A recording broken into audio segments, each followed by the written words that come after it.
পরের নারী এবং পরের পুরুষ কখনোই আপন হয় না। বন্ধুরা, ভাইরা, এদের ফাঁদে পড়লে সংসার এবং আপনার জীবন এ দুটো বিষয়ই, দুটো জিনিসই নষ্ট হয়ে যাবে।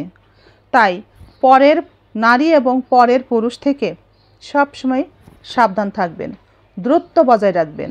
পরের নারী তার স্বামী থাক আর না থাক, সে জেনে বুঝে যদি আপনার স্ত্রী থাকার পরও আপনার সাথে গভীর সম্পর্কে জড়িয়ে পড়তে চায়, সেই ধরনের কর্ম তার মধ্যে দেখা যায়, সেই ধরনের কর্মকাণ্ড আপনার নজরে পড়ে, তবে অবশ্যই সেই নারী থেকে দূরত্ব বজায় রাখবেন।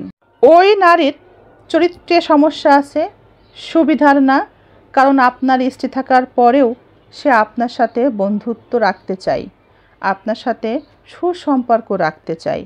বুঝতে হবে আপনার তো স্ত্রী আছে, সে জেনে বুঝেই আপনার সাথে সম্পর্ক করতে চায়, আপনার সাথে ভালো সম্পর্ক রাখতে চায়।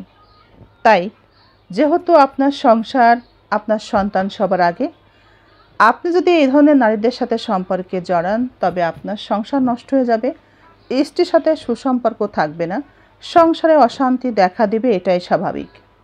পরের নারীকে যখনই আপনি আপনার জীবনে প্রশ্রয় দিবেন, আশ্রয় দিবেন, তখনই আপনার জীবনে এবং আপনার সংসার জীবনে অশান্তি সৃষ্টি হবে, আপনার উপার্জনের বরকত কমতে থাকবে, সংসারে অভাব দেখা দেবে। যতই আপনি উপার্জন করেন না কেন তাতে কোনো রকমের রহমত থাকবে না। বন্ধুরা আমার, ভাই ও বোনেরা আমার, তাই পর নারী এবং পর পুরুষ থেকে নিজেকে সব সময় সাবধান রাখবেন, তাদের কাছ থেকে দূরত্ব বজায় রাখবেন, কারণ এই পর নারী এবং পর পুরুষ কখনো আপন হয় না। যদি আপন হওয়ার চেষ্টা করে তবে আপনার জীবন এবং আপনার সংসার দুটোই নষ্ট হতে বাধ্য। মনে রাখতে হবে, জীবনে বেঁচে থাকতে হলে অনেক বাধা অতিক্রম করতে হবে, আর এই বাধার সম্মুখীন হয়ে তার সাথে যুদ্ধ করে এগিয়ে চলার নামই হচ্ছে জীবন। জীবনের পথের বাধা অতিক্রম করতে পারলেই জীবন সুন্দর। মানুষকে চোখের দেখায় চেনা যায় না, হাজার বছর আপনার সাথে ঘুরবে, আপনার পাশে পাশে থাকবে, তবু তাকে আপনি চিনতেই পারবেন না।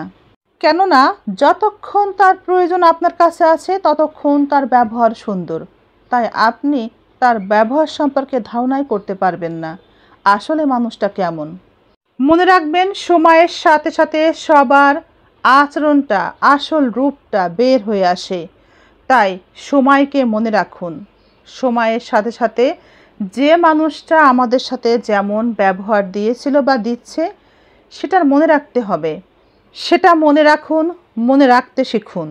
আমরা তো জানি না, পুরুষ যত্ন করে পাওয়ার আগে আর নারী যত্ন করে পাওয়ার পরে। তাই বন্ধুরা, যে নারী আপনার স্ত্রী ঘরে আছে তারপরও আপনাকে আদর, স্নেহ, যত্ন, ভালোবাসা দেখায় অতিরিক্ত মাত্রায়, এটা তার সম্পূর্ণ অভিনয় তোষামদি। এই মানুষ থেকে দূরে থাকতে হবে, কারণ এ আপনার জীবনের জন্য ক্ষতিকর। এরা মুখে যত্ন দেখায়, আপনার প্রশংসা করে করে আপনাকে ভাসিয়ে দেয়, আপনার জন্য ভয়ঙ্কর ক্ষতিকর।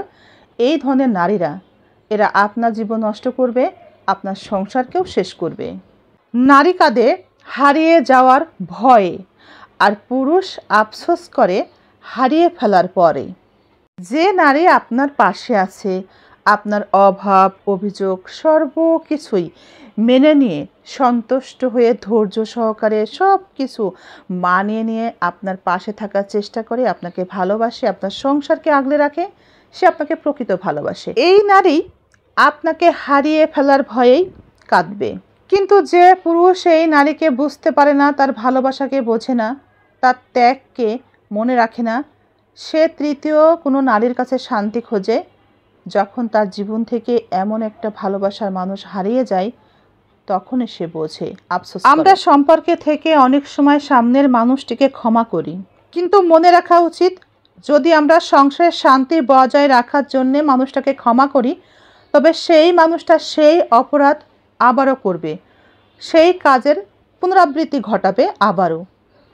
কিন্তু যদি সে ভুল শুধরাতে চায়, তার জন্য সে নিজে থেকে ক্ষমা চায় এবং সে নিজে বলে আমার দ্বারা এসব কাজ আর হবে না, তখন কিন্তু সে মানুষটা শুধরে যায়, তাকে ক্ষমা করা যায়। মোট কথা, ক্ষমাকারী অশান্তি চায় না, শান্তি চায়।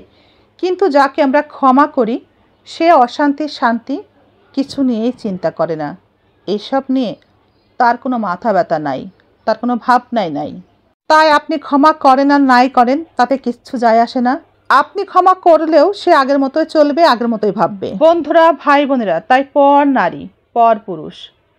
নারী হচ্ছে মা বোন ব্যতি রেখে সবাই পর নারী। সবার কাছ থেকে নিজেকে হেফাজত করুন, নিজের সংসারকে বাঁচান, সন্তানকে বাঁচান। সংসারের প্রতি এভাবেই যত্নশীল হয়ে উঠুন।